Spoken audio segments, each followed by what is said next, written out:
নমস্কার। আজকে আমরা আবার শ্রীরামকৃষ্ণের কথামৃতটা পাঠ করব। আমাদের শিকাগোর বঙ্গভবন থেকে যে বেঙ্গলি অ্যাসোসিয়েশন, তাদের তরফ থেকে এইটি পাঠ হয়। তো সেই পাঠটি আমরা এখান থেকে করছি। আসুন শুরু করি। তব কথামৃতম তপ্ত জীবনম কবিভিরীড়িতম কলমশাপহম শ্রবণমঙ্গলম শ্রীমদাততম ভুবি গৃণন্তি এ ভূরিদা জনাঃ। আমরা একটা নতুন অধ্যায় শুরু করছি, আর মাস্টারমশাই তার নাম দিয়েছেন শ্রীরামকৃষ্ণ ভক্ত সঙ্গে দক্ষিণেশ্বর মন্দিরে ও বলরাম মন্দিরে। প্রথম পরিচ্ছেদ। ঠাকুর শ্রীরামকৃষ্ণ দক্ষিণেশ্বর মন্দিরে রাখাল রাম নিত্যগোপাল চৌধুরী প্রভৃতি ভক্ত সঙ্গে। তারপরে লিখছেন নির্জনে সাধন, ফিলোসফি, ঈশ্বর দর্শন। তো যখন আমরা এটা পড়ি তখন এটা সব মাস্টারমশাই ঠিক করে এরকমভাবে লিখে গেছেন। তো উনি টিচার ছিলেন, তো মাস্টারমশাই ছিলেন, তো সেই কারণে তো সমস্ত একেবারে শুরুতে জিস্টটা দিয়ে দিচ্ছেন। প্রথমত কি আমরা পড়তে যাচ্ছি, ঘটনাটা কোথায় হয়েছিল এবং এবং কি পড়তে যাচ্ছি। প্রথম হচ্ছে নির্জনে সাধন। দেখুন, এরপরে ভেতরে আলোচনার মধ্যে ওইটা আসবে। তারপরে হচ্ছে ফিলোসফি। ফিলোসফি আমাদের দর্শন এবং ঈশ্বর দর্শন, এরকমভাবে মাস্টারমশাই তিনটে লিখে দিলেন। তো উনি যখন নোট করতেন বোধহয় এইভাবে নোট করতেন, সেই জন্য হয়তোবা। ঠাকুর শ্রী রামকৃষ্ণ সেই পূর্ব পরিচিত ঘরে মধ্যাহ্নে সেবার পর ভক্ত সঙ্গে বসিয়ে আছেন। এখন এই যে সেবাটা শব্দটা, সেবা, সেবা এখানে খাওয়া। একেবারে বর্তমান যুগের বাঙালিরা এগুলো বুঝতে পারবে না, তারা সেবা শব্দটা জানে। সেবা মানে সেবা শুশ্রূষা করা, মানুষের কাছে গিয়ে অসুস্থ হয়েছে তাকে গিয়ে সেবা করছি। সেবা করছি মানে তাকে সার্ভিস দিচ্ছি, তাকে অন্যান্য কাজে। কিন্তু এখানে এই যে সেবা, মধ্যাহ্ন সেবার পরে, মধ্যাহ্ন ভোজনের পরে বললেন না, মধ্যাহ্নে সেবার পর, এগুলো সাধারণত যতটুকু জানা যায় যে খানিকটা বৈষ্ণব ইনফ্লুয়েন্স থেকে বৈষ্ণবরা এই শব্দগুলো খুব ব্যবহার করেন, যে সেবা হয়েছে। কার সেবা হয়েছে? যিনি খেয়েছেন এরকম কিন্তু না। আমার অন্তরের মধ্যে ঈশ্বর রয়েছেন এবং তাকে আমি ভোগ দিয়েছি এবং তাকে সেবা করেছি। তো সেই জন্য বলছেন মধ্যাহ্ন সেবার পরে। কীরকমভাবে এই সমস্ত বিভিন্ন কালচারগুলো এসে যাচ্ছে এক একটা শব্দের মধ্যে দিয়ে। আজ 25শে ফেব্রুয়ারি 1883 খ্রিস্টাব্দ, রবিবার, 14ই ফাল্গুন, কৃষ্ণা তৃতীয়া।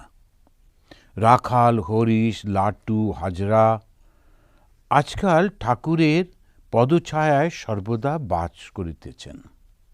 কলকাতা হইতে রাম, কেদার, নিত্যগোপাল, মাস্টার প্রভৃতি ভক্তরা আসিয়াছেন, আর চৌধুরী আসিয়াছেন।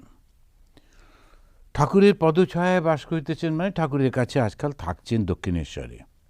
চৌধুরী সম্প্রতি পত্নী বিয়োগ হইয়াছে, মনের শান্তির জন্য তিনি ঠাকুরকে দর্শন করিতে কয়েকবার আসিয়াছেন। তিনি 4টে পাশ করেছেন, রাজ সরকারের কাজ করেন। এই 4টে পাশ করেছেন। তো সাধারণত যে 4টে পাস যখন দেখা তখনকার দিনে হতো, অর্থাৎ তিনি ইউনিভার্সিটি থেকে MA পর্যন্ত পড়েছেন। তো সেই জন্যে 4টে পাশ করেছেন, রাজ সরকারের কাজ করেন। তখন তো ব্রিটিশ রাজ, তো রাজ সরকারের কাজ করেন, অর্থাৎ ব্রিটিশের সরকার যেটা গভর্নমেন্টে তার কাজ করেন। শ্রীরামকৃষ্ণ রাম প্রভৃতি ভক্তদের প্রতি। রাখাল, নরেন্দ্র, ভবনাথ এরা নিত্য সিদ্ধ, জন্ম থেকেই চৈতন্য আছে, লোকশিক্ষার জন্যই শরীর ধারণ।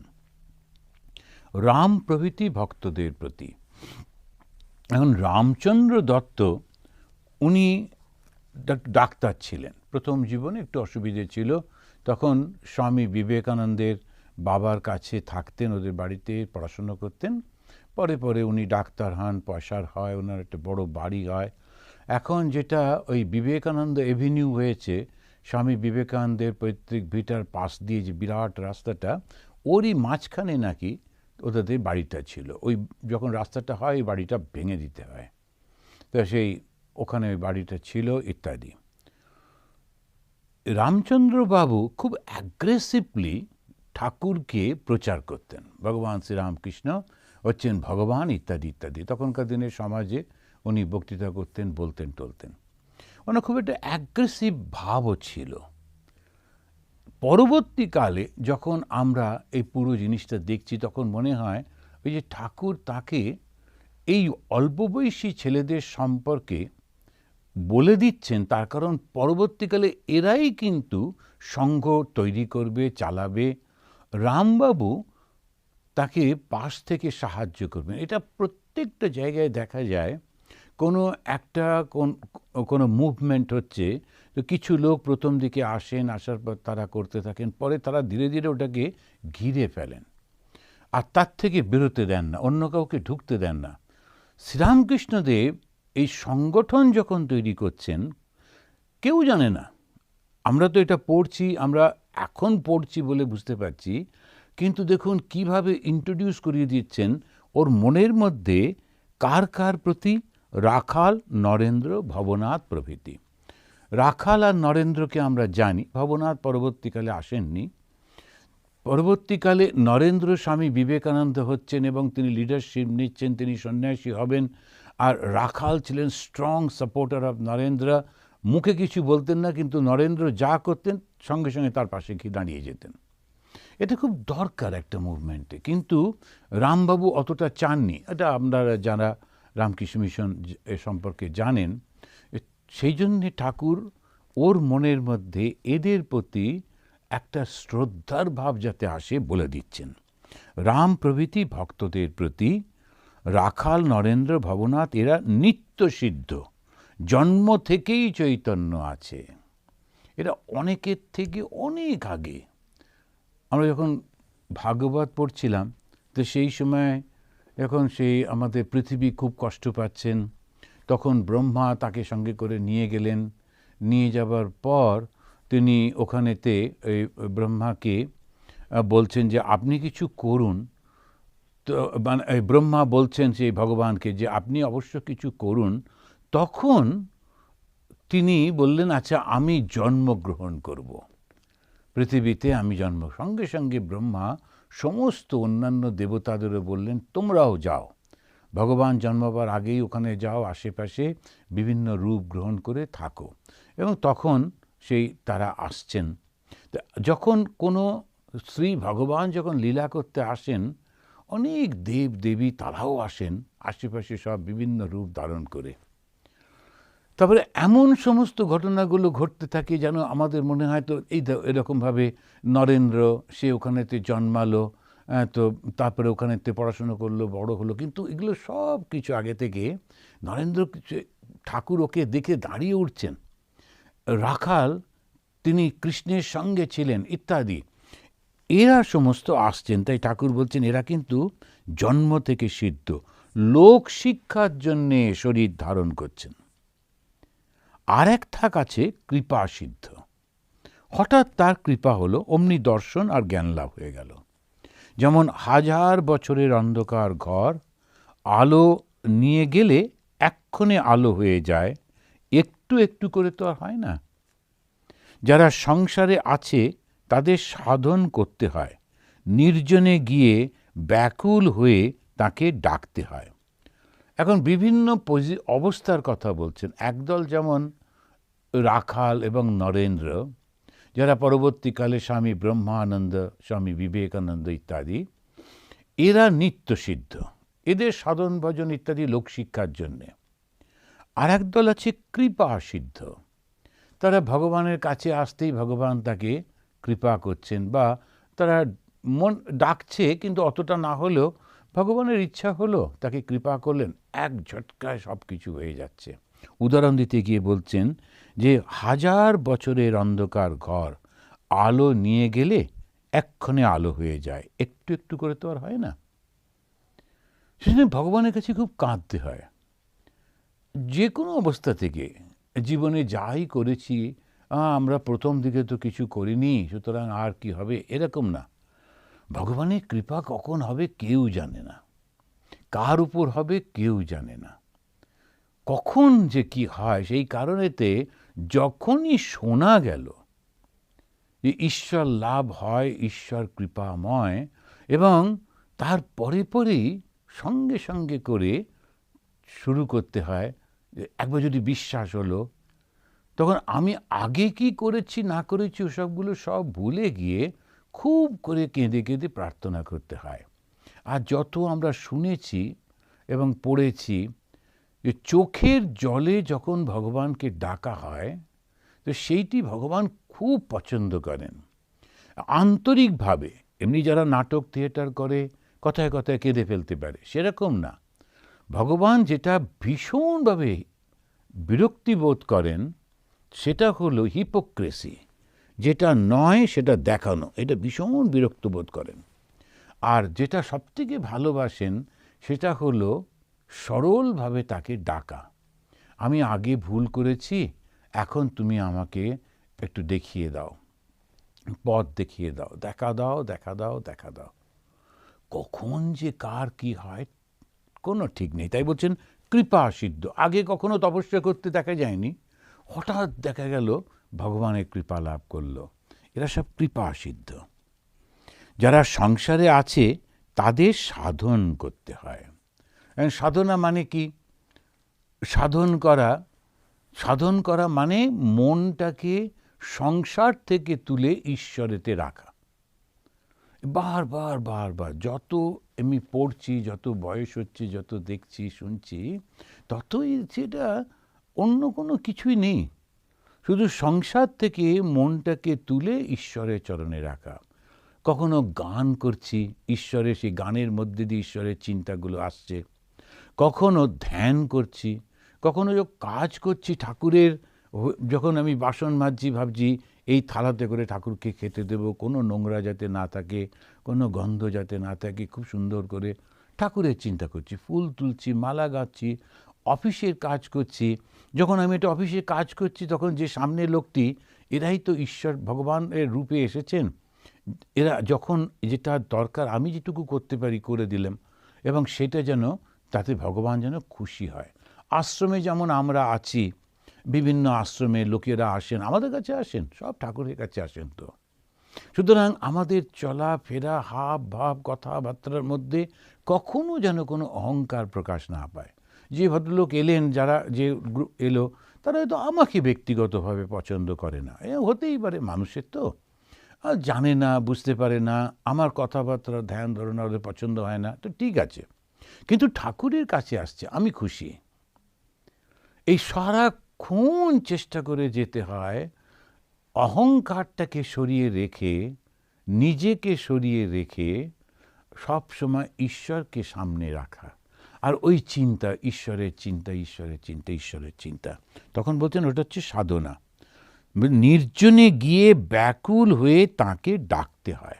এই কথাটা ঠাকুর খুবই বলেন, কারণ নির্জনে ব্যাকুল হয়ে ডাকলে তখন একটা অদ্ভুত ফিলিং আসে, কেমন একটা অন্য রকম হয়ে যায় মনটা। যারা যারা অভ্যাস করেছেন আপনারা জানেন যে, কিন্তু মনে রাখতে হবে যে আমি কারোর সঙ্গে কথা বলতে পারি না, কথা বলি না, সবসময় কাউকে দেখলেই বিরক্ত, ওটা কিন্তু ঈশ্বর ধর্ম লাভের সেটা লক্ষণ নয়।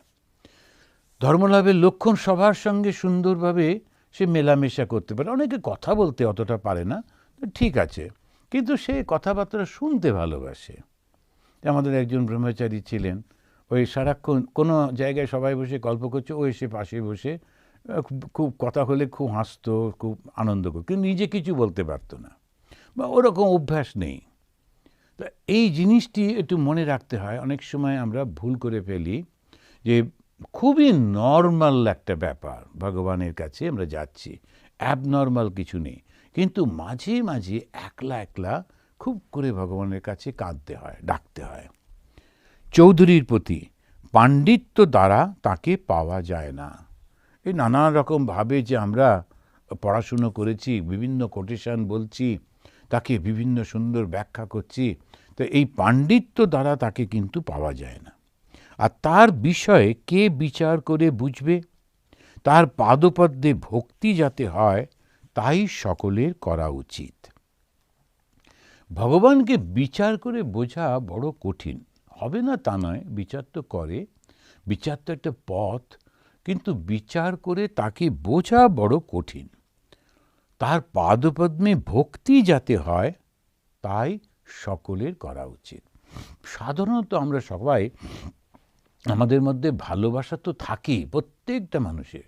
ওই ভালোবাসাটা যখন খুব বড় হয়, যখন শুধু আমার পরিবারের গণ্ডি এইটুকু থাকবে তা নয়, সবাইকে যখন ভালোবাসতে পারি, বিভিন্ন জন নানান রকমের দোষ ত্রুটি করছে, ভুল করছে, তথাপি আমরা তাকে ভালোবাসছি। তো ঠিক আছে, ও তো এরকম মতো, তা ঠিক এরকম করে করে এই যে ভাবগুলো, তাহলে ভগবান লাভ মানে কি? ঈশ্বরের দিকে এগিয়ে যাওয়া মানে কি? আধ্যাত্মিক জীবন মানে কি? একটা অসাধারণ অনেকগুলো গুণগুলো ধীরে ধীরে ধীরে ধীরে একটা মানুষের মধ্যে গড়ে ওঠে। তখন সেই মানুষটি অন্য মানুষকে ছাপিয়ে অনেক উঁচুতে চলে যায়। কেন? ও সবাইকে ভালোবাসতে পারে বলে, ওইটুকু, আর তো কোনো কিছু নেই। ও সবাইকে ভালোবাসতে, এই নয় যে কোটি কোটি টাকা সবাইকে দান করছে, এই নয় যে বিরাট ওর যৌগিক শক্তি আছে, সবাইকে সব কিছু থেকে মুক্ত করে দিচ্ছে, তারা কিন্তু ভালোবাসতে পারে। তো শ্রীরামকৃষ্ণদেব এই কথাগুলো বলছেন, আর এটাই আমরা দেখি ভাগবতেতে এবং অন্যান্য সমস্ত গ্রন্থে। এবার একটা ছোট্ট প্যারাগ্রাফের মতো বলছেন ওনার, তিনি লিখছেন মাস্টারমশাই, বিশ্বদেবের ক্রন্দন, হার জিত, দিব্যচক্ষু গীতা, তাঁর অনন্ত ঐশ্বর্য কি বুঝবে, তাঁর কার্যই বা কি বুঝতে পারবে? ঐশ্বর্য মানে হচ্ছে তাঁর অনেক শক্তি। আপনি লক্ষ্য করে দেখবেন, আপনারা সবাই আমরা জানি, যে কোনো হিন্দু দেবতার হাতে একটা অস্ত্র থাকে। গণেশ, ও খুবই শান্তশিষ্ট মানুষ, কিন্তু তারও হাতে একটা অঙ্কুশ মতো রয়েছে। সেই গণেশ থেকে শুরু করে প্রত্যেকটা দেব দেবীর হাতে প্রচুর প্রচুর অস্ত্রশস্ত্র। আমি একটা এখানে গেছিলাম, সেখানে হিন্দু টেম্পলে ওরা ওই মা কালীকে রাখতে খুব ভয় পাচ্ছে। মানে কেন? আমি বললাম, সবার মূর্তি রয়েছে, মা কালীর মূর্তি রাখেননি কেন? তো বলছি যে মা কালীকে দেখলে এখানকার লোকেরা ভয় পায়, তো একবার একটু সমস্যাও হয়েছিল, ওরকম অস্ত্র নিয়ে মুন্ডু কাটছেন ইত্যাদি ইত্যাদি। এইগুলো ভ্রান্ত ধারণা যদিও। তো আমাদের সব দেবদেবীর হাতে অস্ত্র, অথচ হিন্দু ধর্মটা হচ্ছে সব থেকে নিরীহ। হিন্দু ধর্ম কখনো মারামারি করে না, তাহলে প্রত্যেকটা দেবদেবীর হাতে এত অস্ত্রশস্ত্র কেন? আর শুধু তাই নয়, অস্ত্র পুজো টুজো হয়, কিন্তু সব থেকে নিরীহ ধর্ম হচ্ছে হিন্দু ধর্ম। আর হিন্দু ধর্ম সারাক্ষণ সদা সর্বদা বলে চলেছে অহিংসা পরম ধর্ম। বুদ্ধদেবের কথা বলে বলা হয়, কিন্তু অহিংসা আমাদের হিন্দু ধর্মের প্রথম। কাউকে কখনো ক্ষতি করো না। তা এইটা যদি হয়ে থাকে, তা সেক্ষেত্রে এত অস্ত্রশস্ত্র কেন? তার কারণ ভগবান সর্বশক্তিমান। সিম্বল তো সিম্বলিক্যালি দেখাতে গিয়ে বলছেন ভগবান হচ্ছেন সর্বশক্তিমান। সেই সর্বশক্তিমান বলেই তাকে করা হচ্ছে। সেই এখানে উনি তার কার্য কে বুঝতে পারে, তার অনন্ত ঐশ্বর্য কে বুঝবে? ভীষ্মদেব, যিনি সাক্ষাৎ অষ্টবসুর এক বসু, তিনি সরসজ্জায় শুয়ে কাঁদতে লাগলেন, বললেন, কি আশ্চর্য! পাণ্ডবদের সঙ্গে স্বয়ং ভগবান সর্বদাই আছেন, তবু তাদের দুঃখ বিপদের শেষ নাই। ভগবানের কার্য কে বুঝবে? তো ভীষ্মদেব অষ্টবসু, আমাদের জানি যে অষ্টবসু আছে। আমাদের কোনো হিন্দু টেম্পলে গেলেই দেখবেন 8টা মূর্তি বসানো রয়েছে, ওটা অষ্টবসু। তো এই অষ্টবসুর মধ্যে সবথেকে ছোট ছিলেন যিনি, তাঁর স্ত্রী, তো সবাই মিলে ফ্যামিলি বেড়াতে গেছেন। তা গিয়ে দেখছেন কামধেনু, এক ঋষির ওই একটাই গরু ছিল, সেই গরুটা থেকেই ওর সব কিছু হতো। তো ঋষি ওদেরকে সব খাইয়েছেন টাইয়েছেন। তো এত খাওয়ানো, এত লোককে কী করে পারলেন আপনি? ঋষি বললেন, আমার কামধেনু আছে, তো এরকম দেয়। এ তো সব পুরাণের গল্প। তো মোটামুটি একটু এদিক ওদিক করে গল্পগুলো বলে বটে, কিন্তু কাহিনীগুলো এরকমভাবেই হয়। তখন ওই ছোট যে বসু, অষ্টবসুর মধ্যে ছোট ভাই, তার যে স্ত্রী, তার খুব লোভ হলো ওই গরুটা আমার চাই। তো এই গরুটাকে আনবার জন্য কে আনবে? শেষকালে ওই ছোট ভাই গিয়ে গরুটাকে নিয়ে চলে এলো। পরবর্তীকালে ঋষি যখন জানতে পারলেন অষ্টবসুকে তিনি শাস্তি দেবেন, তা ওরা বলল যে একটু ভুল হয়ে গেছে, আমরা খুবই দুঃখিত, এরকম হয়ে গেছে। শেষমেশ উনি দেখলেন আসলে ও স্ত্রীর জন্যে ওই অন্যায় কাজটা করেছে ওই ছোট ছেলেটা, ছোট ভাইটা। তখন ওনাকে বললেন যে তোমাকে মানুষের দেহ নিয়ে পৃথিবীতে গিয়ে থাকতে হবে, পরবর্তীকালে ভগবান স্বয়ং তোমাকে মুক্ত করবেন। তা এই উনি এলেন, সেই গঙ্গার ছেলে হয়ে জন্মালেন, ইত্যাদি ইত্যাদি। তো সেই অষ্টবসুর এক বসু হচ্ছেন সেই ভীষ্ম। ভীষ্ম তো খুব সাধারণ লোক নন। তো সেই অষ্টবসুদের যিনি একজন, যিনি গঙ্গাপুত্র, এত পবিত্র ছিলেন তিনি বলছেন যে আমি ভগবানের এই কাজটা বুঝতে পারছি না। সরসজ্জায় শুয়ে শুয়ে তিনি কাঁদছেন। কি আশ্চর্য! পাণ্ডবদের সঙ্গে স্বয়ং ভগবান সর্বদা আছেন, তবু তাদের দুঃখ বিপদের শেষ নাই। ভগবানের কার্য কে বুঝবে? তা আমরা তো মনে করি ভগবান থাকলে কোনো দুঃখ থাকবে না, কষ্ট থাকবে না, মৃত্যু থাকবে না, যেখানে যা কিছু হোক না কেন ভগবান সঙ্গে আছেন, আর কোনো সমস্যা নেই। এটা ঠিকই, ভগবান সঙ্গে আছেন, আর কোনো সমস্যা। ঠিক এই সমস্যাটাই হয়েছিল যীশু খ্রিস্ট। তিনি বলছিলেন যে তোমাদেরকে আমি ভগবানের রাজত্বে নিয়ে যাব। তা ওরা বেচারীরা খুব কষ্ট পাচ্ছিল, ওরা টর্মেন্টেড হচ্ছিল, রোমানদের অত্যাচার অমুক তমুক। তখন তারা যখন ভেবেছে আমাদেরকে বাঁচাতে এসেছেন, খুব খুশি ছিল। পরে যখন দেখলেন ওকেই বন্দি করলো, বন্দি করে ওরই কাঁধের উপরে ক্রুশটাকে দিয়ে নিয়ে যাচ্ছে, তখন সবাই বলল ও এই লোকটা নিজেকেই বাঁচাতে পারে না, ও আবার কি আমাদের বাঁচাবে? বলে সবাই খুবই পাথর টাথর ছুঁড়তে লাগলো, নিন্দা করতে লাগলো। কিন্তু ওরা জানে না আমাদের যা আধ্যাত্মিক জীবনে যে এই জগৎটার জন্যে কিন্তু ওরা আসেননি। এই জগৎটা তো মিথ্যা, দুদিনের, কেউ তো থাকবে না। কোথায় সেই রাজা যিনি শাস্তি দিয়েছিলেন, একজনও কেউ কোথাও নেই। তা এই সমস্তটা দেখার পর যদি আমরা দেখি জগৎটা তো সাধারণ, ওরা যে জগতের কথা বলেন, ওরা যে রাজত্বের কথা বলেন, সেই যে ভগবানের সেই রাজত্বের মধ্যে যাওয়া, যেখানে ইটার্নাল, যেখানে চিরস্থায়ী একটা আনন্দের মধ্যে, আনন্দ থেকেই তো আমরা জন্মাই, আর আনন্দ পাওয়ার জন্যে সারা জীবন ছুটতে থাকি। কখন এখানে যাচ্ছি, কখন ওখানে যাচ্ছি, এটা করছি সেটা করছি, পয়সা হলেই বোধহয় আমাদের সব হবে বলে চিন্তা করি, আর যদি এইটা সংসার করতে পারতাম তাহলে ভালো হতো। এরকম কত কি করেই চলেছি, কিন্তু কিছুতেই শান্তি হচ্ছে না। চতুর্দিকে যখন আমরা দেখি কত লোক কত কি করে চলেছে, না এর সঙ্গে বিয়ে হলে খুবই ভালো হতো, আচ্ছা বিয়ে হলো, আবার কিছুদিন পর পছন্দ হচ্ছে না, ভেঙে গেল, তখন মনে হলো আর একজনের সঙ্গে আবার সেটা করছে, তাহলে এই চাকরিটা পেলে ভালো হতো, ওই অর্থটা পেলে ভালো হতো। হচ্ছে তো সবার জীবনে, কোনো জায়গায় তো শান্তি দেখতে পাওয়া যায় না। সব থেকে বড় পজিশন পাওয়ার পরেও সে লোকটা চূড়ান্ত অশান্তির মধ্যে থাকে। কেন হচ্ছে এরকম? তার কারণটা আমরা বুঝতে পারছি না। তার কারণটা হচ্ছে আমরা যে শান্তি থেকে এসেছি, সেই শান্তিটা এই পৃথিবীর কোনো কিছু থেকে পাওয়া যাবে না। ভগবান যিনি আমাদের সবথেকে বেশি ভালোবাসেন, তিনি আমাদেরকে এই জগতের দুঃখটাই দেন। কেন?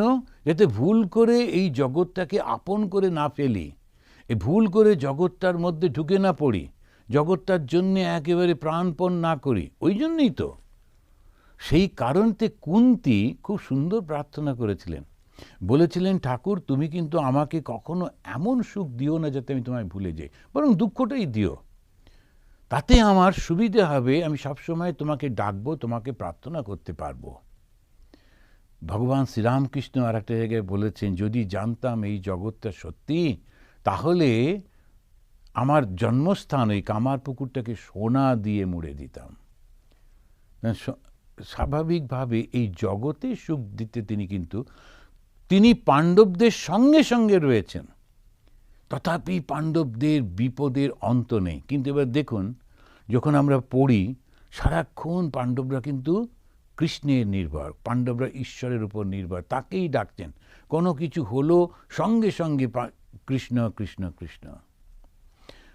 এই কথাটা বলে কি সুন্দরভাবে ভীষ্মদেব বলে দিচ্ছেন যে দেখো, যদি ভগবান সঙ্গে সঙ্গে থাকে, এই নয় তুমি জাগতিক সব কিছু তুমি পাবে তো বটে, সফল তো হবে।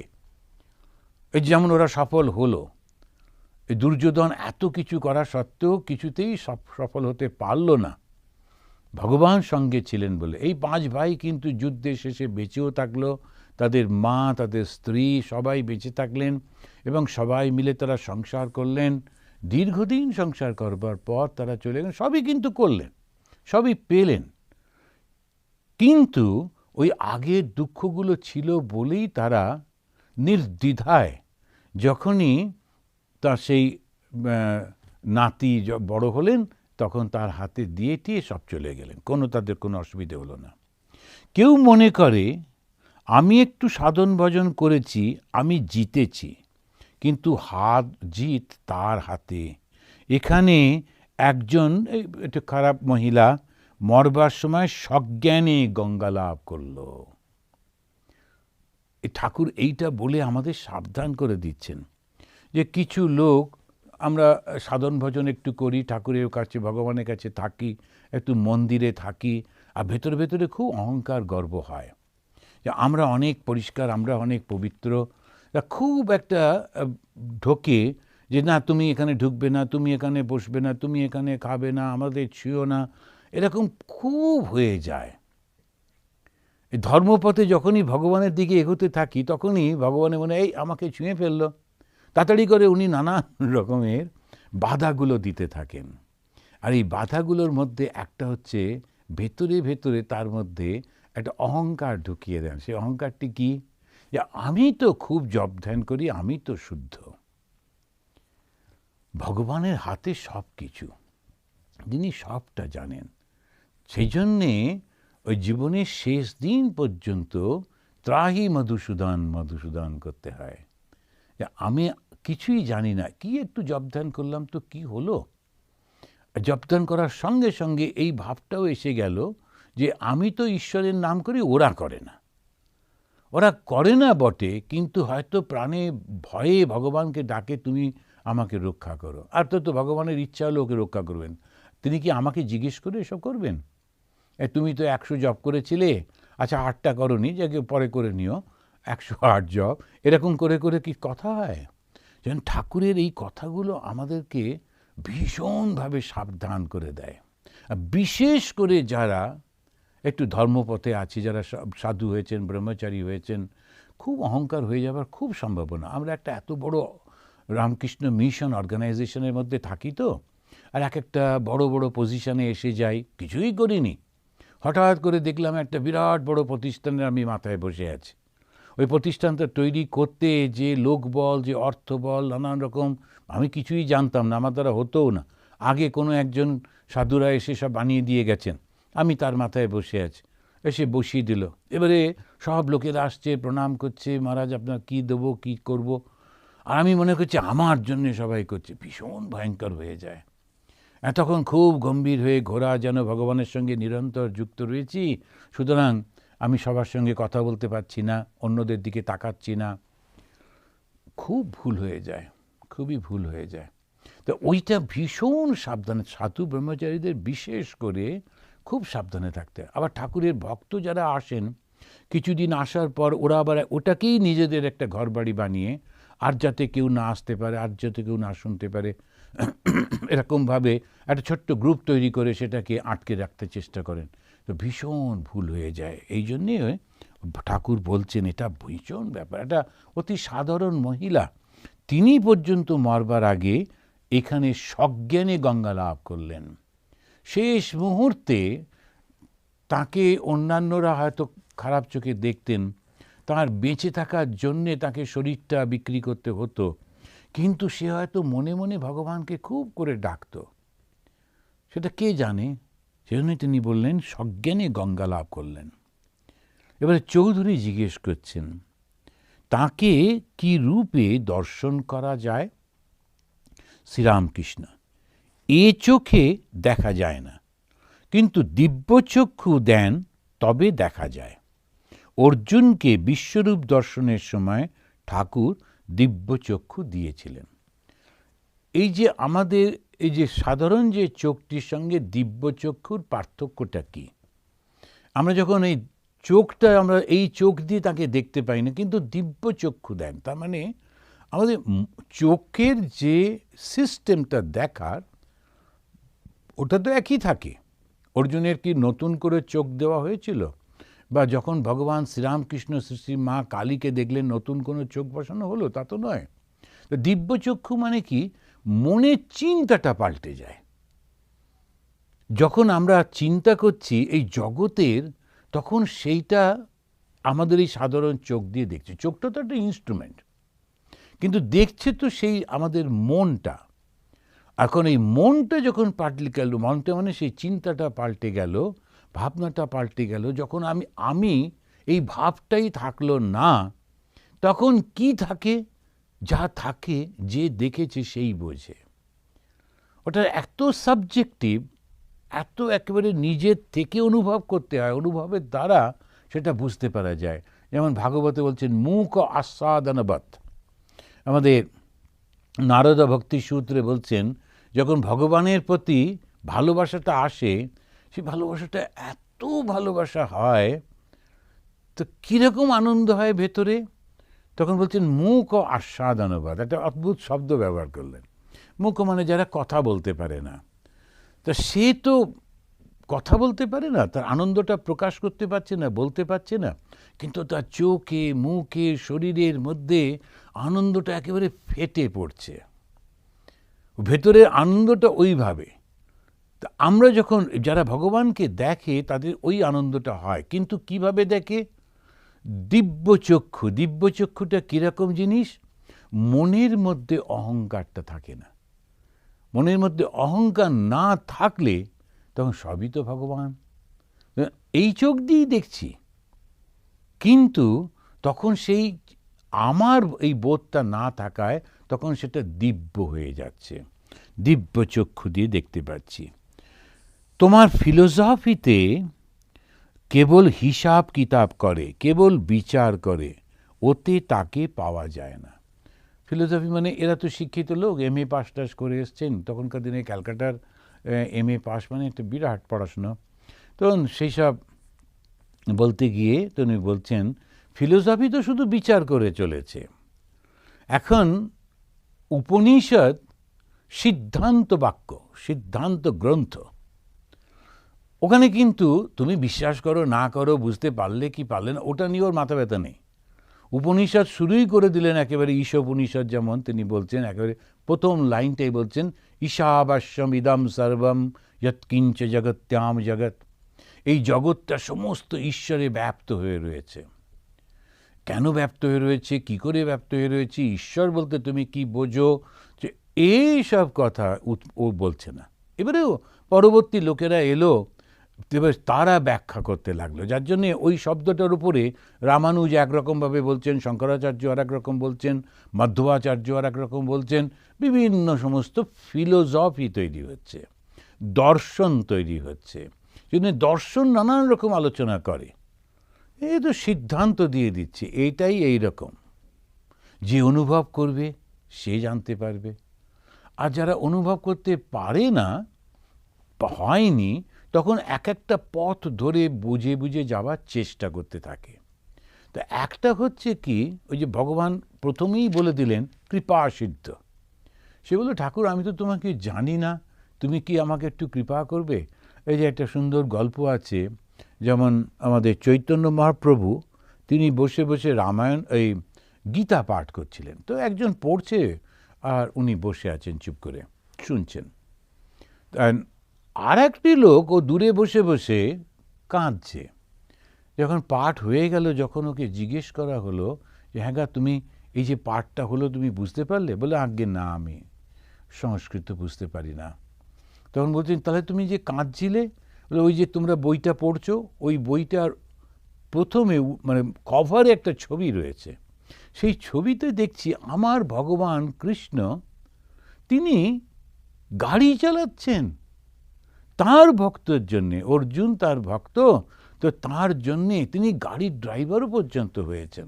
তিনি গাড়ি চালাচ্ছেন, রথ চালাচ্ছেন। তো এইটা দেখে আমার চোখে জল এসে গেল যে তার কৃপার শেষ নেই। অত বড় ভগবান স্বয়ং তিনি ওই রকম একটা সাধারণ কাজ করছেন তার ভক্তের জন্যে। তো এইটা ভেবে তখন এইটা হচ্ছে ঠিক ঠিক কৃপা।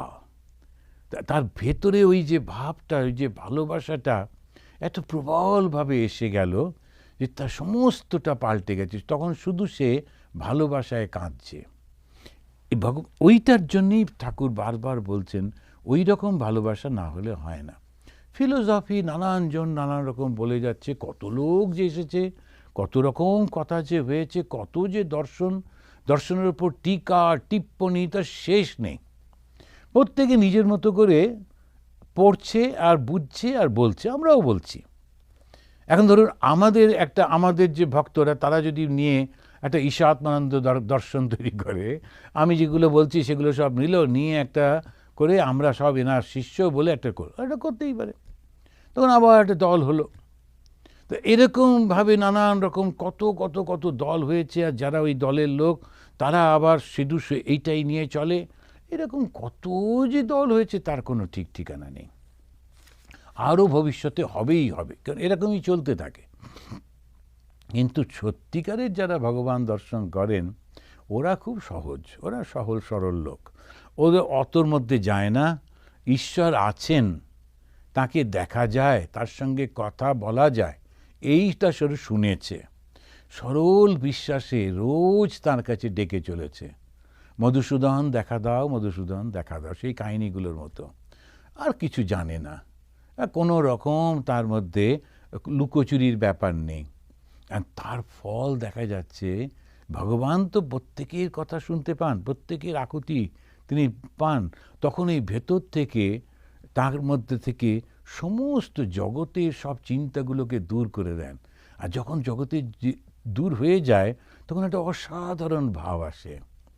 এই যে ভালোবাসার একটা ভাব, এ কিছুই তো ঠিক মৃত্যুর আগে যদি মানুষটা ভাবে যে তাই তো এই সংসারে আমি কি করলাম আর কি রেখে গেলাম আর কেনই বা করলাম, তখন দেখা যাবে যে সত্যিকারে কিচ্ছু হয়নি। কিন্তু তখন কেউ কেউ বলে, মহারাজ আপনারা এইটা করুন, জগতে এই হচ্ছে সেই হচ্ছে। তখন আমি বলি যে ভগবান বুদ্ধদেব থেকে শুরু করছি, রামচন্দ্র কৃষ্ণ ছেড়েই দিলাম। তা ভগবান বুদ্ধ তিনি এসে চেষ্টা চরিত্র করলেন সবগুলোকে একটু ভালো করবার জন্যে, কোথায় কি হলো। তারপরে এই চতুর্দিকে দেখো কোনোটাতেই কিছু হচ্ছে না। কত রকম, স্বামী বিবেকানন্দ বললেন যে এটা হচ্ছে ডগস কার্লি টেল, চিরদিন এরকম থাকবে। অন্ধকারও থাকবে, আলো থাকবে, খারাপও থাকবে, ভালো থাকবে। বিচারটা তোমার, তুমি ভালো হবে না খারাপ হবে। অ্যান্ড কোথায় কি হচ্ছে, কেন হচ্ছে, ভগবান কেন করেছেন, করে মাথা না ফাটিয়ে, এইটা জগতের মানেই এইরকম। সুতরাং আমাকে এর মধ্যে, উনি বলছেন একটা এই যে জিমন্যাসিয়াম, এখানে এসে আমি শুনলাম এই জগৎটা ঈশ্বর সৃষ্টি করেছেন। ঈশ্বর যদি সৃষ্টি করে থাকেন তার মানে ঈশ্বর তো চৈতন্যময়, তিনি তো আনন্দময়, তিনি তো চিরন্তন। তাহলে জগৎটাও নিশ্চয়ই আনন্দময় চিরন্তনই হওয়ার কথা, চৈতন্য হওয়ার কথা। না, দেখতে পাচ্ছি না তো। তার মানে কোথাও একটা ভুল হচ্ছে। জগৎটা তিনি সৃষ্টি যদি করে থাকেন তাহলে তো এরকম ভুল হওয়ার কথা নয়। তাহলে কোথায় ভুলটা হচ্ছে? এই আজকেই সকালবেলায় যখন যোগ বাশিষ্ঠ পড়ছিলাম, যে প্রতিদিন রবিবারের সকালে আলোচনা হয়, তো ওটা জ্ঞানের পথে চলেছে। তখন বলছে এটা তোমার পরিপূর্ণভাবে কিন্তু ঈশ্বর থেকে জগৎ হয়ে গেল এরকম হয়নি। তো এটা যেটা দেখছো এটা অ্যাপারেন্ট হয়েছে।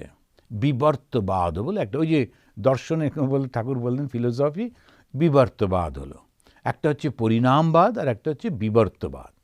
তা পরিণামবাদে দুধটা সেটা দই হয়ে গেল। আর কখনো দইটা দুধ হতে পারবে না, হবে না। তো জগৎটা কি সেইভাবে ঈশ্বর থেকে সম্পূর্ণ বিচ্ছিন্ন হয়ে গেল? আর যখন যে জিনিসটা থেকে তৈরি হচ্ছে সেই জিনিসটা কি শেষ হয়ে যাবে? যাওয়া তো উচিত। তো একটা মাটির দলা থেকে যদি অনেকগুলো পুতুল তৈরি করি, আর তো দলাটা থাকে না, কিন্তু ওই মাটিগুলোকে আবার গলিয়ে ফেললে মাটির দলাটা আসবে। সেটা এরকমভাবে সমস্ত প্রাগ অভাব, প্রাধ্বংসী অভাব ইত্যাদি সমস্ত করে এইসব দর্শনের মধ্যে পড়ছে। শেষে গিয়ে বলল যে না, তা তো হচ্ছে না, তাহলে কি দাঁড়াচ্ছে? তখন একদম শেষে বলছেন বিবর্তবাদ। মনে হচ্ছে পরিবর্তন হয়েছে, আসলে হয়নি। তাহলে কি হলো? ওই রিফ্লেকশনের কথা বলা হলো, ওটা প্রতিচ্ছবি পড়েছে। তো এই যে জগৎটা দেখছো, এটা ভগবান এমন একটা তৈরি করেছেন যেন মনে হচ্ছে সত্যি, কিন্তু আসলে সত্যি না। তাহলে সত্যি মনে হচ্ছে কেন? কেন উপরে ভগবানের জ্যোতিটা পড়েছে বলে। ও তাই যদি হয়ে থাকে, তাহলে আমি এত সময় নষ্ট করব কেন? আমার মধ্যে যে আমি ভাবটা, সেটা সেই জ্যোতিরই একটা রিফ্লেকশন মাত্র। ওটা শুধু ওর উপরে প্রতিবিম্বিত হচ্ছে। তো আমি ওইটা নিয়ে কেন এত সময় নষ্ট করব? এই সমস্ত জগতের তাহলে আর ওর মধ্যে দিচ্ছে না। এইবারে সমস্ত মনটা তুমি কোথায়, তুমি কোথায়, তুমি কোথায় বলে কাঁদতে কাঁদতে কাঁদতে কাঁদতে তাকে ডাকছি। ঠাকুর সেইটা চাইছেন। বলছেন কেবল হিসাব কিতাব করে, কেবল বিচার করে তাকে পাওয়া যায় না। শুধু হিসাব কিতাব আর বিচার করে করে পাওয়া যায় না।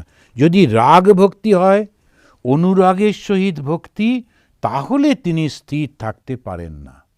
সত্যি সত্যি রাগ ভক্তি, অনুরাগের ভক্তি। রাগ মানে আসক্তি, তাকে ছাড়া থাকতে পারছি না, এই যে রাগটা। যেমন অল্প বয়সী ছেলে মেয়েদের মধ্যে পরস্পরের প্রতি একটা আকর্ষণ হয় প্রকৃতির নিয়মে, এখন সেটা থাকতে পারে না। কখন কাছে যাব, কখন কাছে যাব, কখন কাছে যাব। তো এই যে টানটা, সেই টানটা যদি ভগবানের কাছে হয়, কখন তাকে পাবো, কখন তাকে পাবো, ওই সেই রাগ ভক্তির কথা হচ্ছে। আর অনুরাগ, আরও আরেকটুখানি বেশি অনুরাগ, তখন তাকে স্থির থাকতে পারে না। ভক্তি তার কিরূপ প্রিয়, খোল দিয়ে জাব যেমন গরুর প্রিয়। এখন যারা গ্রামে থাকেননি, গরু দেখেননি, গরু দেখলেও হবে না, গরুটাকে কি করে খেতে দেয়, কিভাবে দেখাশোনা করে, ওইগুলো থাকলে তখন বুঝতে পারা যায় এই উদাহরণগুলো। খোল হচ্ছে যে নারকোলটা শুকিয়ে যাবার পর তখন ওই তার থেকে পিষে পিষে তেলটা বের করে যে ওই ছিবড়েগুলো পড়ে থাকে, সেইটা হচ্ছে খোল। আর জাব তৈরি করে, অর্থাৎ যখন ধানটা থেকে, আগেকার দিনে তো এই আস্তে আস্তে করে ধাক্কা দিয়ে দিয়ে চালটা বের করা হতো। তা সেই রকমভাবে যখন চালটা বের করবার পর যে ধানের খোসাটা থেকে যাচ্ছে, তার মধ্যে একটু ভাতের ফ্যান মিশিয়ে দেয়, দিয়ে একটু ভাতও থাকে তাতে, তার মধ্যে ওই খোলটা দেয়, দিয়ে খুব ওইটা গরু ভীষণ ভালো খায়। ওটা আমিও ছোটোবেলা দেখেছি, একদম খুব গপ গপ করে খাচ্ছে, একদম দারুণ টেস্টি খাবার, আর খুব পুষ্টিকর বটে গরুর জন্যে। তো ওইটা যখন গরু, তার ভক্তি তার কিরূপ প্রিয়। ঠাকুর তো গ্রামের লোক, তো উনি ওরকম দেখেছেন, সেই জন্য উদাহরণ দিতে গিয়ে ওইটা বলছেন যে কীরকম ভক্তি যদি হয় তাহলে ভগবানের কীরকম ভালো লাগে। তখন বলছেন ওই খোল দিয়ে জাব যেমন গরুর প্রিয়। আগেকার দিনে একটা ঢেঁকি মতো থাকতো, এখনও গ্রামের দিকে হয়তো আছে, তো ঢেঁকি শালাতেই সাধারণত বাচ্চাদের জন্মটন্ম হতো, ঠাকুরেরও হয়েছিল ওই ঢেঁকি শালাটা। কেননা ওটা বাড়ির থেকে একটু আলাদা একটা ঘর হতো, আর সেইখানেতে খুব পরিষ্কার পরিচ্ছন্ন থাকতো, চাল তৈরি করা হতো, তো একটা উনুনও থাকতো। তো সন্তান জন্মের সময় মাকে ওখানে নিয়ে যাওয়া হতো, চারপাশটা ঢেকে ওইখানেতে উনুনটা জ্বেলে আগুন করে, তারপরে ওখানেতে একটু গরম হতো, ওইখানেতে সন্তানের জন্ম হতো। ঠাকুরও ঢেকিশালায় জন্মেছিলেন, এবং জন্মাবার পর তখন ওই হাত থেকে স্লিপ করে, যে ঢেঁকির আগুনটা তো জ্বালানো ছিল, পরে তো ছাই হয়ে গেছে, ওই ছাইয়ের মধ্যে চলে গেছিলেন, জন্মেই একেবারে বিভূষিত হলেন, শিবের অবতার তো সেই জন্যে ওই রকমভাবে হয়েছিল। তো ওই ঢেঁকিটা করে করে পাড় দিয়ে দিয়ে ধান থেকে চালটা বার করা হতো আর তার খোসাটা আলাদা করে রাখা হতো। আবার ছোট ছোট টুকরো যে চালগুলো খুদ বলে, সেটাও অনেক সময় গরুকে খেতে দিত। তো এইরকম করে তিনি বলছেন, যদি তার ওই প্রিয় হতে পারো, কি করে? শুধু তাকে যদি ডাকতে পারো। রাগ ভক্তি, শুদ্ধা ভক্তি, অহেতুকী ভক্তি, যেমন প্রহ্লাদের। এই যে শুদ্ধা ভক্তি বলছেন, শুদ্ধা ভক্তি বলতে তিনি শুদ্ধ ভক্তি, আর কোনো কিছু নেই, ভক্তির পেছনে কোনো রকম চাওয়া নেই। সেজন্য বলছেন রাগ ভক্তি। রাগ মানে আসক্তি। আসক্তি কিসেতে? ভগবানে। সম্পূর্ণভাবে আসক্তি, তোমাকে চাই, পেতেই হবে, এই আসক্তি সমেত যেটা ভক্তি। তারপরে বললেন শুদ্ধা ভক্তি, শুদ্ধ ভক্তি, তার মধ্যে কোনো রকম ব্যবসা নেই। ঠাকুর তুমি আমাকে দয়া করো, কৃপা করে আমাকে এইটা করে দাও, আমাকে এইটা দিয়ে দাও, এরকম কোনো প্রার্থনা নেই, শুধু তোমাকে চাই। আর বললেন অহেতুকি। হেতু, হেতু মানে একটা কজ, আমি তোমাকে ভালোবাসছি, পুজো দিচ্ছি, তোমার নাম করছি, তার হেতুটা কি, কারণটা কি? না, আমাকে এই সমস্যাগুলো আছে, ওটা কিন্তু তুমি দেখবে, এটা হচ্ছে হেতু।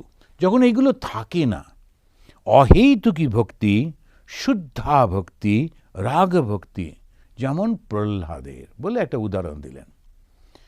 তো এই যে প্রহ্লাদ, এদের গল্পগুলো, তো আমাদের যখন ধর্ম যখন শুরু হয়, তখন প্রথমে হচ্ছে রিচুয়াল, এই নানান রকমের সমস্ত জিনিসগুলো হচ্ছে, পুজো আচ্ছা যাগ যজ্ঞ হচ্ছে, তখন আমরা যাই, ওটা খুব প্রয়োজন ধর্মের শুরুতে, মন্দিরে পুজো আচ্ছা সব দেখতে। তখন ওইটা করতে করতে যখন আমরা যাচ্ছি টাচ্ছি, নানা রকম সাজানো হচ্ছে, এটা দিয়ে সেটা সাজাচ্ছে, কত কি করছে। অল্প বয়সীরা ওইটা করতে খুব পছন্দ, 1001টা প্রদীপ জ্বালাতে হবে, সবাই নেমে পড়লো, 2-5টা করে প্রদীপ জ্বালাচ্ছে, সবাই খুব খুশি। তো ওই একটা হচ্ছে। এর পরেতে সে সবাই যখন বসলো, তখন দেখলো যে পণ্ডিত মশাই তিনি তা বলছেন, কাউকে কখনো আঘাত করো না, কাউকে মিথ্যা বলো না, কাউকে সবসময় সত্যে ধরে থাকবে সবসময়। তখন ওই মরালিটিটা এলো। তো রিচুয়াল, তারপরেই এলো মরালিটি। এই মরালিটিটা আসার পর এটা কি একটু বলে দিল, কিন্তু সত্যি সত্যি কি হয়? এরকম কি কখনো সম্ভব? ঈশ্বরকে সর্বদা ধরে থেকো, কখনো তাকে ছাড়বে না। তারপরেই এসে যাচ্ছে গল্প, সেইগুলো দিয়ে, যেমন এই প্রহ্লাদ এসে গেল। তখন প্রথমেই যদি আমরা একেবারে ধর্মের কথা বলি, লোকে বুঝবে না, সেই জন্যে প্রথমেই হচ্ছে রিচুয়াল, তারপরেই হলো মরালিটি, মরালিটির পরেই গল্পগুলোর মধ্যে দিয়ে ওই মরাল কাহিনী জিনিসগুলোকে বোঝায়। যেমন প্রহ্লাদ, ভগবানকে ছাড়া আমি আর কিচ্ছু চাই না। ওর বাবা হিরণ্যকশিপু ওকে কত মারবার চেষ্টা করলেন, কিন্তু কিছুতেই কিছু হলো না। তিনি তো দৈত্য ছিলেন কত রকম ভাবে, কিন্তু গল্প বলছে প্রহ্লাদ সারাক্ষণ শুধু ভগবানকে ডেকে যাচ্ছে। ওকে আগুনের মধ্যে ফেলে দিল, ভগবান এসে কোলে নিয়ে, যখন জলে ফেলে দিল তখনও ভগবান তাকে বাঁচাচ্ছেন, হাতির পায়ের তলায় ভগবান তাকে বাঁচাচ্ছেন, ও কিন্তু শুধু ভগবানকে ডেকে চলেছে।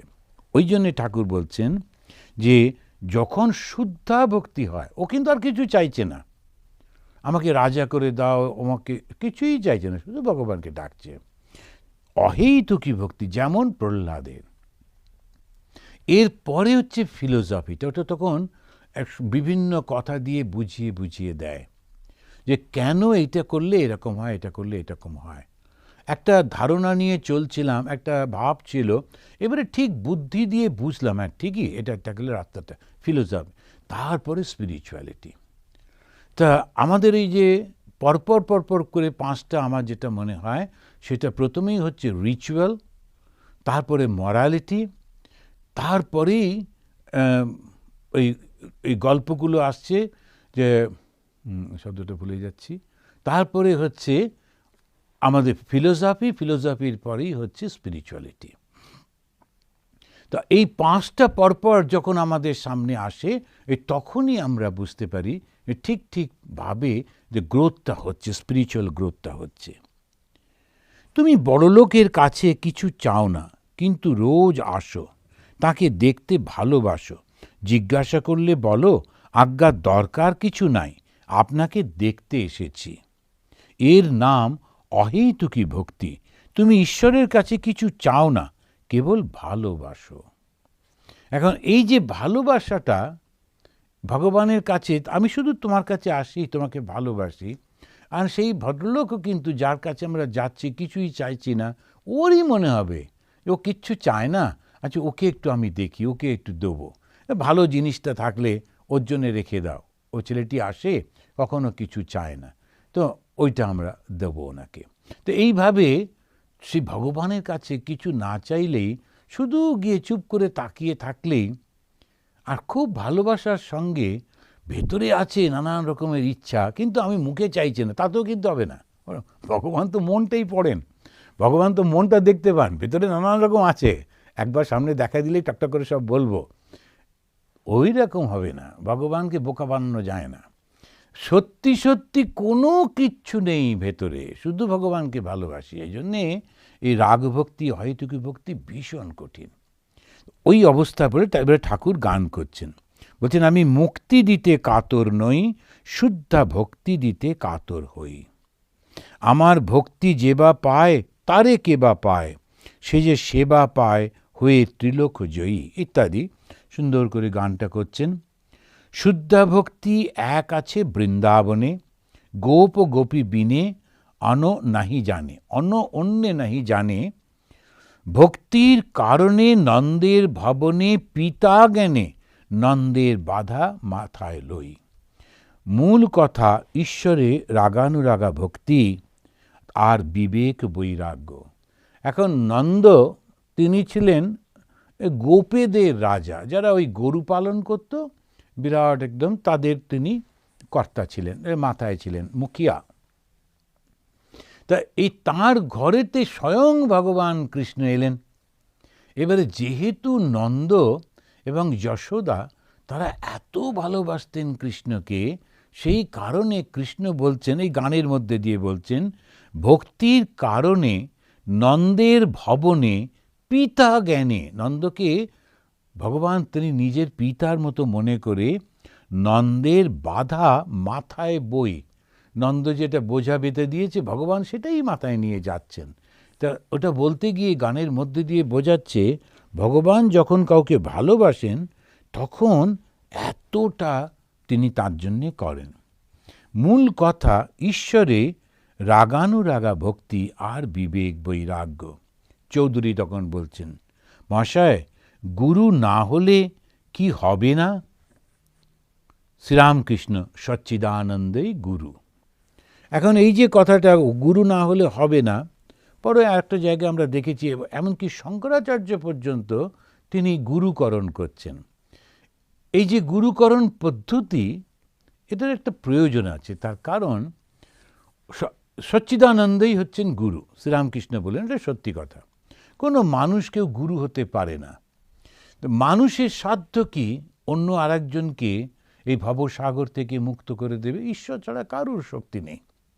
তো ঈশ্বরই হচ্ছেন গুরু, সচ্চিদ আনন্দের স্বরূপ, সেই যে তিনি ব্রহ্ম, তিনিই হচ্ছেন গুরু।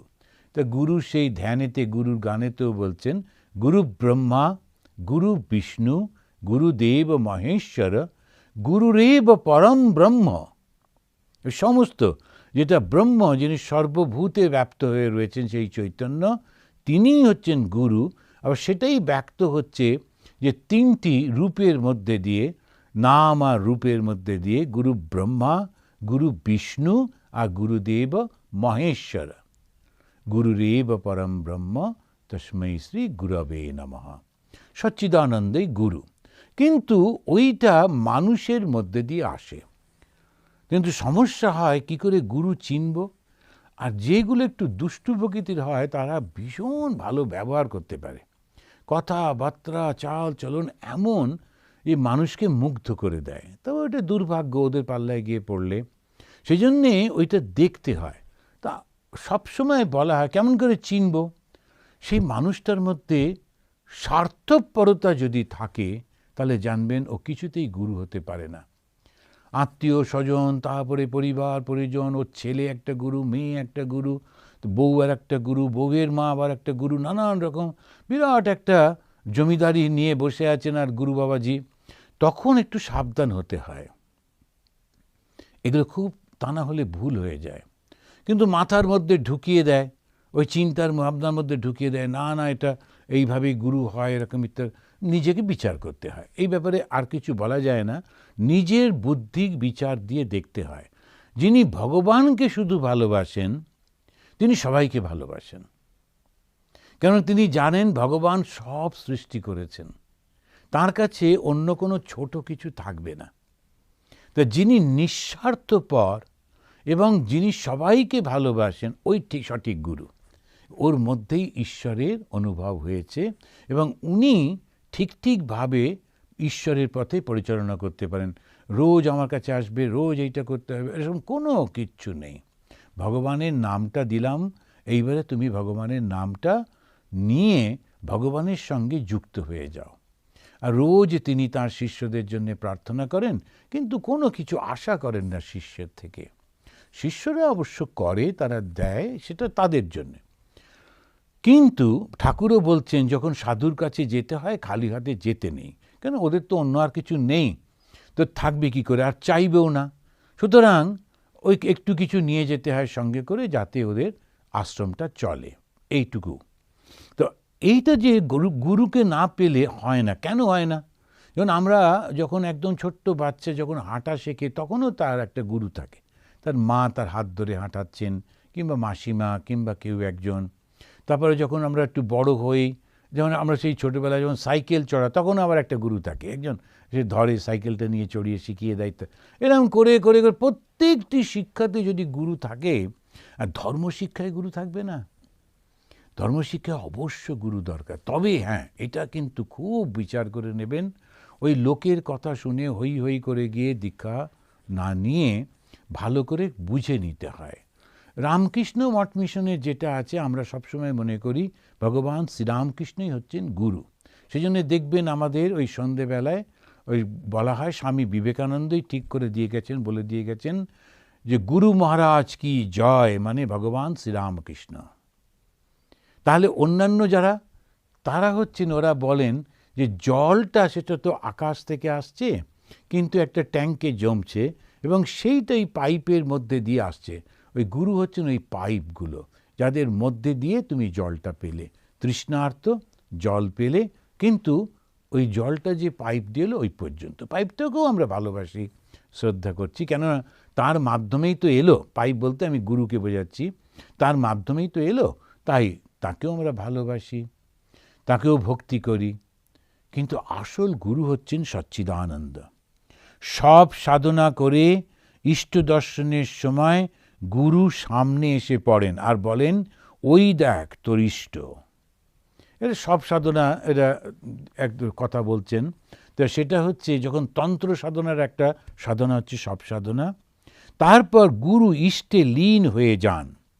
যিনি গুরু তিনি ইষ্ট, গুরু খেই ধরে দেন। যিনি গুরু তিনি ইষ্ট। অর্থাৎ এইগুলোকে ভীষণভাবে ব্যবহার করে ধর্মটাকে বিকৃত করে ফেলে অনেক সময়। গুরু ইষ্ট মানে ওই গুরুর ইষ্ট শক্তি, ভগবানের শক্তি গুরুর মধ্যে দিয়ে আসছে বটে, আর তিনি ওই ইষ্টের মধ্যে মিলিত হয়ে যাচ্ছেন। সুতরাং ইষ্টের ধ্যান করো, ইষ্টকে ডাকো। ইষ্ট মানে হচ্ছেন যে ভগবান বা যে দেবতা বা দেবীর নামটা তোমাকে দেওয়া হচ্ছে, সেই দেব বা দেবী হচ্ছেন তোমার ইষ্ট দেবতা বা দেবী। যিনি তোমার কল্যাণ করবেন, তোমাকে মুক্তি প্রদান করবেন, তিনি তোমার ইষ্ট। তা এইখানে তিনি বলছেন, অনন্ত ব্রত করে কিন্তু পুজো করে বিষ্ণুকে, তার মধ্যে ঈশ্বরের অনন্ত রূপ। ঠাকুর এটা বলে আজকে আমরা এখানেই শেষ করব। এখন এই যে আমরা দেখলাম ভগবানের দিকে ধীরে ধীরে নিয়ে যাচ্ছেন, তো এইটা দেখে আজকে যেটা শিখলাম সেটা হচ্ছে সরল সাদাসিধে ভাবে আপন মনে কেঁদে কেঁদে যদি ভগবানকে ডাকা যায়, তাহলেই কিন্তু ঈশ্বর দর্শন হয়। কখনো খাওয়া নিয়ে মন চঞ্চল হয়ে গেল, উমা আমি এটা খাবো না, ওখানে বলে দিয়েছে এটা খেলে হয় না, ও এইরকম পড়েছিস তাহলে হবে না, কালো জিরে দিয়ে দিয়েছো বৃহস্পতিবারে, আর তোমার ঈশ্বর দর্শন হবে না, এই উৎপেতে কথা সমস্ত। যেটা খেলে শরীর ভালো থাকে সেইটাই খেলাম, কিন্তু মনটা সদা সর্বদা ঈশ্বরের দিকে সমস্ত দিতে হয়। মানে অন্যান্য চিন্তাতে মনটাকে কখনো ছেড়ে দিতে নেই। সংসারে যতদিন আছি যেটুকু কর্তব্য, যা যা কর্তব্য বাবা হিসেবে, মা হিসেবে, পুত্র হিসেবে বা যেমন যেমন অবস্থায় রয়েছে সেইটা করে যেতে হবে। কিন্তু এই সংসারটা একেবারে অনিত্য, সব চলে যাবে, কিচ্ছু থাকবে না। তাই এই সংসারে মন দেব না।